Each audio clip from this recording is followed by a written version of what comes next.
nageenyi fi arjummaan gooftaa keenya Yesuus Kiristoos almasih isa isiniif haa baay'atuuti. Guyyaadha seenaa dhugaa jiraata biyya Naayijeeriyaa kan ta'e Amaanu'eel Amoos qabannee isiniif dhiyaanneerra. Amaanu'eel Amoos gooftaa Yesuusitti osoo amanee hin fayyin duratti ergamaa seexanaa ta'e isaan jireenya dukkanaa sukkanneessaa keessa dabarse waan hojjetaa ture. Mala seexanni kiristaanota balleessuuf irratti hojjetu nuuf diidessaa nutti hima. Duubarra garuu akkamitti akka gara gooftaa Yesuus beekisaatti isatti amaniisaatti akka dhufe achiin duuba haala Si'oolii fi achi jiru hunda argee achiin duuba immoo gara mootummaa Waaqaatti, mootummaa Samayii kan warra gooftaa Yesuusitti amananii isa hordofaa akka sagalee dubbii qoonqoo isaa jiraataniif qophaa'es argee kana hundumaa booda du'aa ka'ee dhugaa argi kana dhugaa bahe isiniif qabannee dhiyaanneerra. Barumsa guddaa jireenyaaf tajaajila keessaniif ta'u irraa argattan jennee abdii guutuu qabna. Obsaan haga dhumaatti nu dhaggeeffadhaan affeerraa keenya jaalalaati. Dursinee Waaqa kadhanna. Waaqa bara baraa jireenya nuuf kennitee carraa kana nuuf kennitee ergaati karaa tajaajilaa keetii kanaan nuuf dabarsite akka dhageenyuuf carraa kana waan nuuf kenniteef galanni ulfinniif kabajisiif ta'uuti. Amma kunoo nus ergaa kana yoo dabarsinu nu gargaari. Lubbuun yookaan namni ergaa kana dhaga'u kamiyyuu seenaa dhugaa kanarraa barumsa guddaa fudhatee jireenyaaf tajaajila isaatti jijjiiramni fi guddinni eebbi addaa haa ta'uufi. Namni haarinni kan gooftaa Yesuus hin beeknes ergaa kana dhaga'ee gara fayyinnaatti akka dhufuuf Waaqa hafuura keetti qulqullichaan isa gargaare. Karoorri fi hojiin seexanaa kamiyyuu kan diigame haa ta'uuti. Kana hundumaa waan gootuuf galatoomi. Maqaa gooftaa Yesuus Kiristoosiitiin akkas jennee walii galleessi kadhannaa. Ameen. Seenichi akkasitti dubbifama. Amaanu'eel Amoos akkas jedhee seenaa isaa dhugaa kana jalqaba. Kun seenaa dhugaa deemitii dhugaa bahe kan jedhamee seenaa gooftaan kiyya Yesuus Kiristoos naaf hojjetedha. Namni tokko waan jireenya isaa irratti ta'u keessattuu wanti gaarii hin ta'in tokko gaafa isarra ga'u kun carraa kiyya jedhee isa san akka jijjiiruu hin dandeenyetti amanee taa'uu danda'a. Hamma tokko yaadi kun dhugaa fakkaata. Seenaan ijoollee Waaqaa kan gooftaa Yesuus Kiristoositti dhugeeffatan garuu jireenyi isaanii karoora harka Waaqaa keessa jira. Isuma kana immoo kitaaba fakkeenyaa boqonnaa isaa 16 lakkoofsa 9 irratti argina. Karoorri Waaqayyo ijoollee isaatiif qabu garuu akka guutamuuf haal dureewwan tokko tokko irratti hundaa'a. Isaanis tokkoffaan abbichi yookaan abbaan dhimmaa karaa Yesuus Kiristoositiin gara Waaqaatti dhiyaachuu. Abbichi yookaan abbaan dhimmaa karaa Yesuus Kiristoositiin gara Waaqaatti dhiyaachuu. Lammaffaa ilaalcha abbaan sun waa'ee dhuma jireenya fooniitii fi jireenya du'aan duubaatiif yookaan du'aan boodaatiif qabuu fi inni sadaffaan immoo jireenya hafuuraatii fi hawaasummaa abbichi sun jiraatu irratti hundaa'a. Jireenya keetii irratti qormaatni adda addaa baay'atuu danda'a. Qormaata saniin kufaatiin kan dhufu garuu karaa tokkoof kan biraatiin yoo ati qormaata si dhaqqabe saniif eeyyama kennituufidha. Kunillee waan dansaaf yookaan waan gaariif yookaan waan dansaa yookaan gaarii hin ta'iniif jaalatisaaf yookaan jibbisaaf beekisaaf yookaan wallaalisaaf. Fedha Waaqaatiif ajajamis mallattoo ijoollee Waaqaa yoo ta'u, fedha Waaqaatiif ajajamiisa dhabees immoo mallattoo ijoollee badi'iiti yookaan kan warra baduuti. Namni tokko jireenya isaa guutummaatti humna lamaan keessaa isa tokko jala seenuun dirqama. Isaanis humna hafuura Waaqaa jala yookaan humna hafuura seexanaa jala jechuudha. Namni kamiyyuu humna lamaan kana jala bilisa ta'uu hin danda'u. Yookaan humna hafuura Waaqaa jalatti bula yoo kana dide immoo humna hafuura seexanaa jala jira jechuudha. Lamaan kanaan ala filannoon sadaffaan yookaan lakki ani isaan lamaanuu hin barbaadu kiyyuma akka fedha kiyyaa jiraadha wanti jedhamu hin jiru. Kana lamaanuu garuu abbichumatti keessaa filata. Seenaan kiyya kun kan jalqabe yeroo an biyya kiyya Naayijeeriyaa naannoo Imo jedhamu keessatti warra kiyya waliin jiraadhu irraani. Warri kiyya warra qabeenya qabanuun turre. Haa ta'u malee abbaan kiyya akaakuu yookaan akaakayyuu kiyyarraa yookaan abbaa isaarraa lafa hektaara 42 kan dhaale yoo ta'u, wanni kunillee seenaa maatii isaa keessatti dhiibbaa addaatti fide. Firi naannootii fi kan fagoo baay'een isa kajeelaa qabeenya isaa kana hawwaa turan. Ani immoo wanni kun maaf akka ta'e beekuu dhabus sababa lafa hektaara bal'aa abbaa isaarraa dhaaleen ta'uu danda'a jedhee shakke. Haati kiyyaaf abbaan kiyya Maargaaretii fi Amaanu'eel obboleettota kiyya waliin jireenya dansaa jireenya gaarii jiraachaa turre. Ani obboleettota kiyya durraa yookaan dubraa lama dhalataniin turtii waggaa 14tiin booda dhaladhe. Ilmi dhiiraa warra kiyyaaf ana qofa ture. Anaan duuballi obboleettiin kiyya takka dhalatte. Dhalachuun kiyya warra keenyaaf gammachuu addaa nuuf fide. Garuu gammachuun keenya sun yeroo dheeraaf turuu hin dandeenye ture. Sababni isaas haati keenya nu duraa duute. Gammadi keenya sunis gara gadda cimaatti jijjiirame. Haati kiyya sababa xonqaayeetiif yookaan warra mana seexanaatiin akka duute himama. Waan guddaa nu gaddisiisu immoo waggaa 4 booda abbaan keenyas du'e.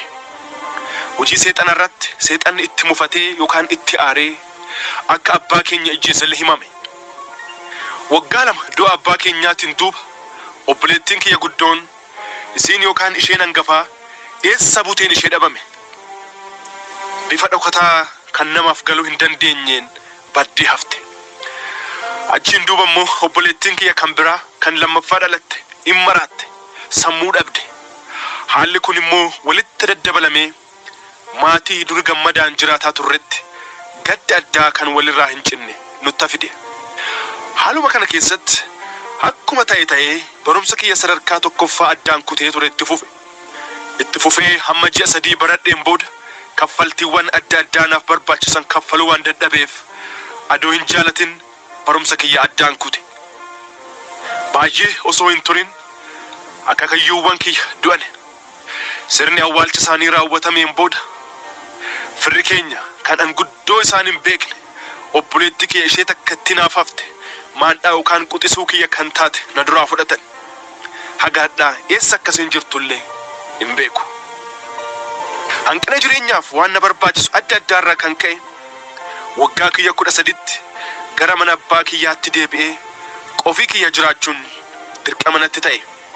Dhuguma mucaan waggaa 13 diinottaan abbaa isaatiif diinottaan dhuunfaa isaa adda addaatiin marfamee qophaa isaa jiraachuu danda'a. An guddaa sodaadhe. Wantooti kun hundumtuu ammaan booda jireenya bu'aa qabu akka jiraachuun naaf hin danda'amne natti agarsiisuu jalqaban. Guyyaa tokko mana barumsa kiyya sadarkaa tokkoffaatti hiriyaa kiyya Chenduu kan jedhamu tokko argadhe.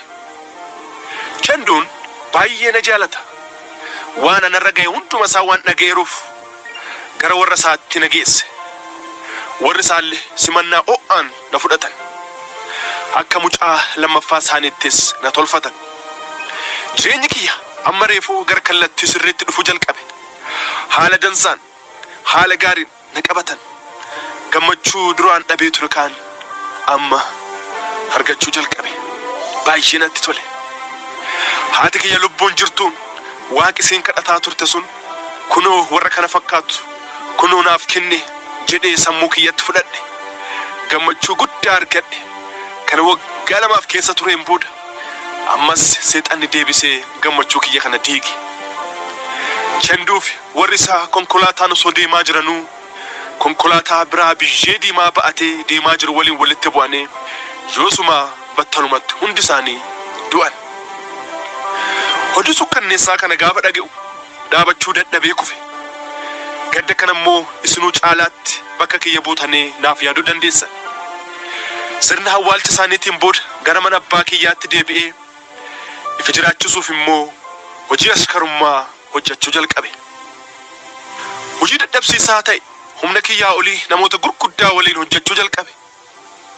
Ollaa kiyyatti namichi tokko bakka hojii isaatti guyyaatti saantima 50 yookaan shilingii naaf kaffalaa na hojjechiisuuf na qaxare. Bakka qonnaa sanirratti immoo gaaffiiwwan kanneen akka an deebisuuf fuula natti gurraachessee na gaafate. Jalqaba lafa abbaa kiyyaa akka itti mul'isu yookaan akka itti agarsiisu. Lammaffaa lafa kanarraa akka kennuuf. Sadaffaaf isa dhumaa immoo hojii ashkarummaa mana isaatti hojjedheen booda mindaan kiyya saantima 50 sunillee hafee irbaata qofa mana isaatti nyaachuu akka ta'e natti hime. Anillee gaaffii namichaa sana hin morme hin ta'u jedheen Achiin duuba bosonaa yookaan baddaa san keessatti akka na jeessu natti dhaadate. Anillee guddoo sodaadhee gargaarsa gaafatiisaaf iyyaa fiiguu jalqabe. Bosona dukkanaa'aa cimaa waan tureef eenyullee iyya kiyya dhaga'ee na gargaaruu hin dandeenye. Gargaarsi guddaan garuu Waaqa biraa naaf ta'e. Cuubeen na waraanuuf natti baafate. Bosona dukkanaa'aa cimaa waan tureef eenyullee iyya kiyya dhaga'ee na gargaaruu hin dandeenye. Gargaarsi guddaan garuu Waaqa biraa naaf ta'e. Cuubeen na waraanuuf natti baafate. An garuu jalaa miliqee osoo fiiguu boolla tokko keessa seene. Boolla san keessatti tasa marri yookaan margi na dhokse. Baay'ee na barbaade garuu na arguu hin dandeenye. Achiin booda abdii kutatee deeme. Anillee deemuusaa mirkaneeffadheen booda boollicha keessaa ba'ee karaa biraatiin gara naannoo mana jireenya kiyyaa lafa abbaa kiyyaatti deebi'e. Dhimma kanallee maanguddoota biyyaatti himadhe. Garuu yeroo baay'ee ijoollee abbaa fi haadha hin qabneef gargaarsi barbaachisaan hin godhamuuf tureeyyuu anillee akkuma san gargaarsa jaarsolii yookaan maanguddootarraa osoo hin argatin hafe. Wanni kun immoo keessa kiyyatti mufiif jibba addaa uume. Maafi na jibban?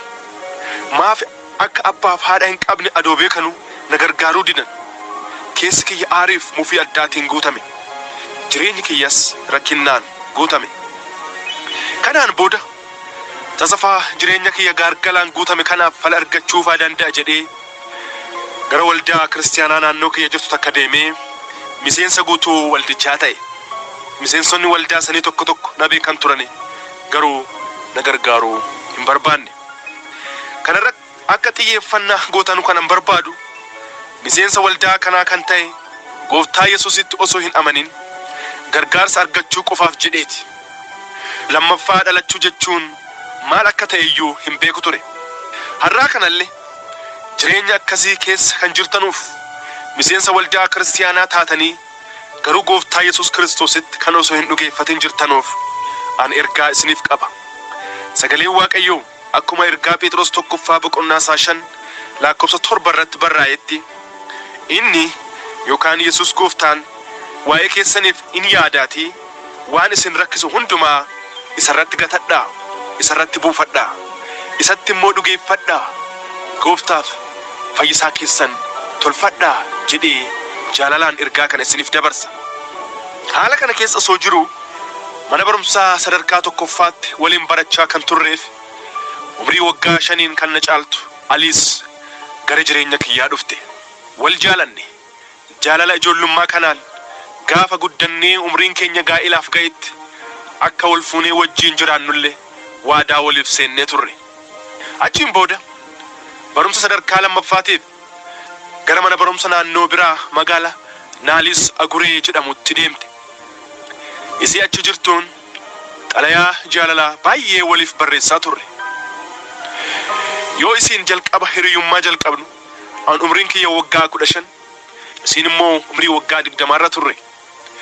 Barumsa ishii xumuratteen booda gara magaalaa Leegos kan warri ishee keessa jiraatutti deebitee mana baankii tokkotti qacaramtee hojjechuu jalqabde. Aliis jalqaba yeroo wal barreerraa jalqabdee eenyummaa kiyyaaf kan warra kiyyaa waan beektuuf kanarratti hirkattee fedhii ishee irratti guuttachuu jalqabde. Akka waliin jiraannu yaada naaf dhiyeessite. Adreesii yookaan naannoo jirtu natti himteen booda akka gara magaalaa isheen keessa jiraattu tanillee deemee waliin jiraannuuf birrii 50 naaf kennite. Birrii lamaan caalaa harkatti qabadhee nama hin beekne anaaf yeroo tokkotti birrii 50 argachuun gammachuu addaa na keessatti uume. San irratti immoo gara magaalaa Leegos deemuuf carraa argachuun kiyya gammachuu kiyya kan addaa naaf godhe. An keessa kiyyatti magaalaa Leegos magaalaa addaa kan waan barbaadan hundaa itti salphumaan argatan tolchee sammuu kiyyatti yaade. Kanaafuu gara magaalaa Leegos deemee hojii dhuunfaa kiyya hojjedhee qabeenya dhuunfaa kiyya kuufachuu qaba jedhee murteeffadhe. Rakkina jalaa, beela jalaa, diinottaan kiyyaaf kan abbaa kiyyaa jalaa bahuuf karaan jiru tokko gara magaalaa Leegos deemuu akka ta'e keessi kiyya amane. Dhiyeessuu jalqabe. Dhiyeessuu. Jalqabbii haaraa. Kitaaba fakkeenyaa boqonnaa isaa 14 lakkoofsa 12 irratti sagaleen Waaqaa akkas jedhutu jira. Karaan namaaf gaarii fakkaatu tokko jira, dhumni isaa garuu karaa badiiti yookaan kan nama balleessu. Akkasumas Isaayyaas boqonnaa isaa 57 lakkoofsa 20 hamma 21 irratti warri jalloonni yookaan warri hammeenya hojjetan akka galaana sosocho'uu boqonnaa yookaan foora dhabu, akka isa dha'aan isa dhoqqee jalaa kaasee bishaan booressuuti jedha. Waaqayyoon kiyya warri jalloonni yookaan warri hamooleen sun garuu nagaa hin qabanu jedha. Jireenyi kiyya hundumtuu jireenya akkasii natti ta'e, boqonnaa dhabe, foora dhabe, gammachuu dhabe, nagaa dhabe, waan uffadhu dhabe, waan nyaadhu immoo dhabe. Dhuguma warra kiyya jireenyi Yesuus malee jireenya boqonnaa hin qabne, jireenya suga hin qabne.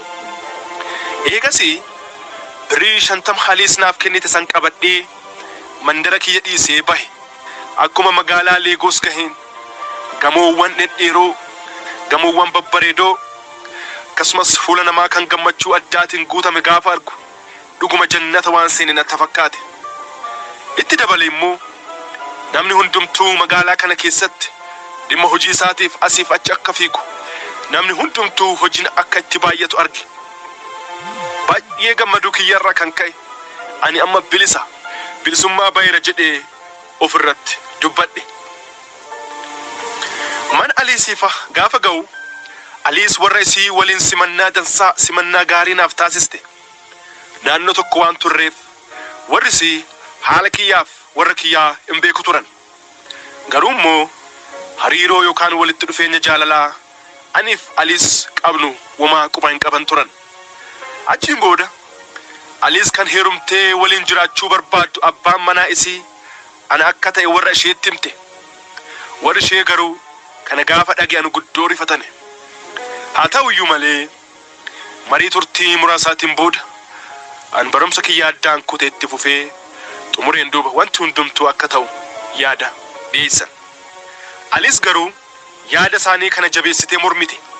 Sanirra tartee guyyuma sanirraa jalqabee akka abbaa manaatiif haadha manaa waliin akka jiraannuuf warra eeyyamsiifachuuf gaafatte. Warri isii garuu yaada isheen dhiyeessite kana ijjumaa yookaan gonkumaa fudhachuu hin barbaanne. Garuu wal morkii turtii saatii dheeraatiin booda akkuma gootee Aliis isaan amansiiste. Warri isiillee hin callisan. Aniif isiillee waliin gara mana isheetti galle. Baay'ee bareedduu kan taate Aliis baankii tokkoffaa magaalaa Leegos keessa jiru keessatti akka hojjettu, waan jireenya kiyyaaf barbaachisu akka naaf kennitu, jireenya gaarii ta'es akka na jiraachistu waadaa naaf galte. Itti dabaltees akkas naan jette. Waan tokko iyyuu yaaddeen dhiphatin, ifirraa bayii bashannanii sitti haa tolu naan jette. Waggoottan baay'eef beelaan, rakkinaan, daaraan, diinotaan marfamee kan ture ani amma garuu kunoo haadha manaa bareedduu, mana meeshaa guutuu, jireenya bareedaa jiraachuu jalqabe. Jaalala, qarshii, meeshaa waan hundaan natti roobsite Aliis. Jireenya kiyyatti addunyaa kanarra jireenya akkasii hin jira jedhee yaadeen beekus. Garuu immoo akka kitaabni qulqulluun jedhu diiyaabiloos inni sobaadha, kan nama sobudha. Wangeela Yohaannis boqonnaa isaa 10 lakkoofsa 10 irratti akkas jedha. Inni yookaan diiyaabiloos hattichi sun jedha. Hatiisaaf, qaliisaaf, balleessisaaf malee waan biraatiif hin dhufu. An garuu jedha Yesuus Kiristoos. An garuu jireenya akka isiniif ta'uuf, akka isiniif baay'atuuf dhufe jedha. Isiniif ta'uuf, akka isiniif baay'atuuf dhufe nun jedha Gooftaan. Seexanni garuu inni hatticha, inni kan nama qalu, inni kan nama balleessu malee waan biraa waan tokkoyyuu hin qabu jedha Gooftaan. Dhaggeeffattoota kiyya, diiyaabiloos kennaa dansaa, kennaa gaarii ta'e kan isiniif kennu tokkumaayyuu hin qabu, takkaallee hin qabu. Yoo waa isiniif kennelle sobee dansaa fakkaatee, sobee gaarii of fakkeessee, soba isaatiin lubbuu keessan balleessisaaf jedheeti. Soba isaatiin hin sobaminaa. Gammadi, jaalallii fi kookkisi sun duudiin ji'a 3 caalaa turuu hin dandeenye. Ji'a sadiin booda wanti haarinni adda addaa mul'achuu jalqabe. Shaakala dhoksaa. Gaafa tokko halkan walakkaa dammaqee bofa guddaa maramee mataasaa ol baasaa gad deebisu of biratti arge. Iyyuullee barbaade garuu immoo hin dandeenye. Halkan gaafa biraa immoo akkas gaafa dammaqu qaamni yookaan foon Aliis kun akka shaanxaa yookaan boorsaa meeshaa itti qabatanu ta'eeruun arge. Gaafa tokko asumatti mul'atti, asumatti immoo baddi. Guyyaa tokko immoo halkan walakkaa sirba addaa tokko mana keessatti dhage'a. Haala sodaachisaa kana hundumaa obsachuu waan dadhabeef ishee dubbisuuf murteeffadhe. Gaafa haala kana hundumaa gaafadhu mufiif dheekkamsa cimaan akkas naan jette. Gaaffii akkasii kana deebitee lammaffaa nan gaafate. Sana ta'uu baannaan walitti dhufeenya kiyyaaf keessa kanarraa kan addaa ta'a naan jette. Anillee yaada kiyyaan jireenya sodaachisaa gaaffiin guutame kanarraa jireenyuma hiyyummaa mandara naannoo baadiyyaa jiraadhu san naaf wayya tureeyyuu jechuu jalqabe. Achiin booda baay'ee si sodaachuu jalqabe. Guyyaa lamaan duuba fuula dansaa natti agarsiisuu jalqabde. Nattas kokkolfuu badhaasa adda addaas bittee galaa baay'ee akkana jaallattu natti himuu na jajjabeessuu jalqabde. Haala hundumaa gara fuulduraa akkanatti himtu na akeekkachiistee achiin gara mana bunaa yookaan mana sirbaa yookaan bunnaa bitii tokkootti na qabdee deemte. Achittis waadaa dureessa si godha naan jette san na qaabachiiste. Guyyaa keessaa gaafa tokko waan an amma beeku kan hundumaa hin beekta naan jettee gara manaatti deebine. Jireenya isii waliin illee akkuma duraa kaan ittuma fufe. Haa ta'u malee jireenyi kiyya gaaffii fi sodaa guddaan guutame. Akkamitti xaxxoo kana jalaa bahuu danda'a? Adoo bahes eessa abbaa kiyyaa dhaqa? Eessa abbaa kiyyaatti gala? Guddoo yaade dhiphadhee cinqame. Asirratti akka naa hubattan wanni an fedhu tokko warri Aliis intalti isaanii Aliis hojii hafuura hamaa, hojii xinqoolaa, hojii seexanaa keessa akka seentee jirtu beekuu dhabuu isaaniiti. Anillee waan ta'uu jiru kana akka isaanitti hin himne of eeggannaa cimaa naaf kennitee jirti. Hin rakkadhe. Kolbaatiyya, saba kiyya, nama ergaa kana mana dhaga'aa jirtu. Durbi umrii waggaa 20 waan akkasii kana ingooti jettanii hin shakkitanii. Namni alaa isii kan beekuun intala bareedduu waggaa 20 baankii keessa kan hojjettu akka taate qofa ture. Isheen garuu ergamtuu diiyaabiloosii turte. Dhaggeeffattoota kiyya bara amma keessa jiru kana keessattis Aliisotni baay'een jiru. Kanaafuu of eeggachuun jireenya gooftaatti maxxane qabaachuun furmaata filannoo biraa hin qabnedha. Waan sodaachisaa addaa. Gaafa tokko Aliis gara bakka hojii deemteen duuba mana keessa waan jiru hundumaa ilaaluu barbaade. Umrii dargaggummaarras waan turteef manni ishee qulqullummaan kan guutameef kan bareedu ture. Waan nyaataaf dhugaatii adda addaa qabbaneessuuf nama gargaaru yookaan firiijii 4 mana keessaa qabdi. Isa tokko gaafa qulfii isaa cabsee banu waan arge amanuu dadhabe. Buqqii mataa namaa akkasumas foon namaa keessatti arge. Gara gubbaatti immoo lafee namaa adda addaa arge. Firiijii biratti okkotee guddaa afaan isaarra baalliif buqqiin diqqaan tokko carqii diimaa waliin irra kaa'ameeru arge. Afaan okkotichaa banee yoo keessa laalu okkotichi dhiiga namaatiin kan guutame ta'uu isaa dhagge. Kana caalaa itti fufuu hin dandeenye. Amma akka nama du'eetti if laaqqe. Eessas gara milleetti miliquu akka hin dandeenye. Du'aan marfamee akka jiru amanee waan ta'uuf jiru hundumaaf kana booda bitamee jiraachuu qaba jedhee of amansiise.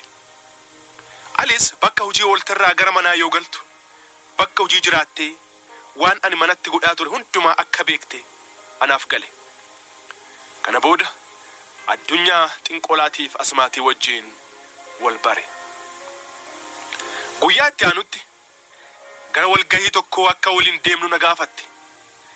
anillee takka itti seenee hidhameera waan ta'eef filannoo biraas waan hin qabneef tole jedheen. Osoo deemnu magaalaa keessaa baanee gamoo guddaa tokko bira geenye. Bakki walga'ichaallee gamoo kana keessatti akka ta'ee fi kan seenamus dugda itti galiisaan yookaan gara boodaa ilaalisaan akka ta'e natti himte. Akkuma isin naan jette taanee walumaan gara gamoo lafa keessaatti seenne. Galmi guddaa walga'ichaallee dhiirotaaf dubartoota 500 wal marsanii ta'aniin guutamee jira. Isaan keessaas mataan isaa callaan akka namaatti ta'ee kan mul'atu garuu qaama biraa kan hin qabne akka sooressaatti ta'ee gidduu isaanii taa'eera. Warra 500 as keessa jiran keessaa muraasni barattoota sadarkaa lammaffaati. Warri kaan yuunivarsiitii irraa barumsa isaanii fixachuuf, muraasni kan isaaniif hafe, warri kaan immoo kan eebbifamanii bahan, warri kaan immoo barsiisota fa'aa turan. Aliis furtuu girgiddaa manarra jiru yoo tuqxu wanbariin yookaan teessoon asi bahee anis immoo irra taa'e. Ofiifis akkas godhattee isheenis irra teesse. Sana booda keessummaa fi miseensa haaraa ta'uu kiyya isaan hundumaatti na beeksiste. Isaanis haamilee guddaan na simatan. Kana godhuu isheetiin Aliis sadarkaa guddinaa dhaggatte. Walga'icha irratti wanti isaan mari'atan tokkollee osoo anaaf hin galin gara dhuma walga'ichaa irratti guyyaa biraa qofaa kiyya akka dhufuuf natti himamee walga'ichis sanumaan obba'e, sanumaan xumurame. Walbeekis addunyaa seexanaa waliinii kiyya kan jalqabaa akkasiin ture. Halkanuma san Aliis halkan keessaa sa'aatii 8tti hirribaa na dammaqsitee waan baay'ee nama rifachiisuuf sodaachisu natti haasa'uu jalqabde. Akkas naan jechuun jalqabde. Ani akkuma na argitu kana nama salphaa tokko miti. Ani walakkaan kiyya nama, walakkaan kiyya immoo hafuura. Gara caalutti an hafuura. Wanni mana kiyya keessatti argitu kun meeshaawwan adda addaa kan ani itti seexanaan waan madhuu fi isa waliin ittiin haasa'uudha. Kan ittiin oolmaa guyyaa kiyyaa midhaaffachuuf digimtii ittiin hojjedhuudha. Waa'ee lafeewwan immoo yeroo biraa sitti hima naan jette. Kana hundumaa gaafa isin natti himtu anguddoo na hirifachuura darbee homaa haasa'uu hin dandeenye. Kitaabota adda addaa waa'ee dhoksaa hojii amma keessa jirtuu kana kan dubbatan, kan barsiisan naaf fidde. Anillee waan kana hundumaa beekuu barbaadu kiyyarraa kan ka'e dubbisuuf murteeffadhe. Yeroo muraasa keessatti fedhiin kiyya waan kana hundaa beekisaa guddaa dabale. Isinis fedhii na keessatti uumame kana argitee osoo an hin beekin maqaa kiyya gara warra asmaatotaa, gara xonqaayota beekamoo biyya Hindiitti ergite. Akkumaan duraan natti himame sana gara lafa walga'ichaa sana qofaa kiyya deeme. Achitti immoo warra haaraa sagalii fi warra isaan fide tokko tokko achitti arge. Achiin booda hojii jalqabuun nurra ture waan ta'eef gara gidduu galmichaatti waamamnee wantootni asii gadii kun nurratti raawwataman. Waan akka muuccaa yookaan koollaa waa itti qabsiisan fakkaatu nyaata gosa adda addaarraa kan hojjetameen qaamni yookaan nafni keenya dibame. Kun miseensa guutuu ta'uu keessaniif ga'umsa isiniif kenna nuun jedhan. Zayita waan fakkaatu tokko xarmusiitti godhanii akka dhugnuuf yookaan akka unnuuf nuuf kenname. Dhumarratti immoo waan baaruudha fakkaatu mataa keenya irratti nu dibanii inni kun immoo dhoksaa namoota bira deemtanuu akka beektanuuf isin gargaara nuun jedhan. Wanni an godhe kun duudiin biyya Hindii gahee boreessummaan xalayaan miseensummaa guutuu na gahe. Xalayaanaaf ergame kana immoo dhiiga kiyya itti dibee karaa mana poostaatiin osoo hin ta'in karaa dhoksaa isaan natti himaniin akka erguuf ajajame. Anillee akkuma isaan naan jedhan kana tolche. Kana booda dubatti deebi'uun hin jiru, hin yaadamus. Gara duubaa yookaan gara boodaa deebi'uuf yaadis du'a ofitti faraduudha. Anillee takka waan kanaan cuubamee itti seeneera waan ta'eef waan isaan naan jedhan hundumaa akka isaan naan jedhanitti raawwadhe. Kakuu addaa Aliis waliin. Gaafa tokko ganama Aliis sirni addaa bu'aa qabu tokko mana keessatti akka raawwatamu natti himte. Halkan keessaa sa'aatii 8tti annuu yookaan daa'ima baay'ee diqqoo kan taate daaddeen yookaan harkaan kan deemtu kan lubbuun jirtu fiddee dhufte. Osoo an argu Aliis quba ishee ija daa'imaa yookaan ija annuu sanaa keessa galchitee ija ishee lamaanuu keessaa baaste. Iyyi daa'ima sanii onnee kiyya baqaqsuu gahe. Kana booda daa'ima sana billaadhaan qaama ishee guutummaatti kukkuttee tirii keessa keessee Hodhu nyaadhu naan jette. Anillee rifuuf sodaa guddaan qabame kun ijjuma gonkumaa hin ta'u jedhee ni dide. Diduu kiyya kana dhageettee baay'ee harte. Ila hamaan na laalte.